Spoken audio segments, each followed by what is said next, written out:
السلام علیکم ناظرین، آپ دیکھ رہے ہیں JN نیوز HD۔ آئیے نظر ڈالتے ہیں آج کی اہم خبروں پر۔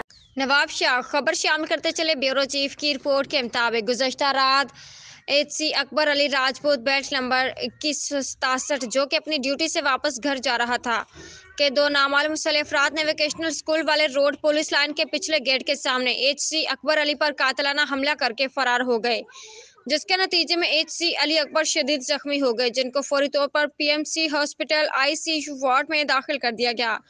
آج صبح DIG شہید بے نظیر آباد محمد یونس چانڈیو ہسپتال پہنچے، ڈاکٹروں سے زخمی HC اکبر علی کی صحت کے بارے میں بریفنگ لی اور ڈاکٹرز کو ہدایات کی کہ علاج میں کسی بھی قسم کی کوئی کسر نہ چھوڑی جائے، اور زخمی پولیس ہیڈ کانسٹیبل کے عزیز و اقربا سے بھی ملاقات کی اور انہیں یقین دلایا کہ ڈویژن SBA کی پولیس ان کے ساتھ شانہ بشانہ کھڑی ہے اور اس واقعے پر ملوث ملزمان کو کیفر کردار تک پہنچائیں گے۔ DIG شہید بے نظیر آباد کی جانب سے یونس چانڈیو نے ہیڈ کانسٹیبل محمد اکبر راجپوت پر قاتلانہ حملے کا سخت نوٹس لے لیا۔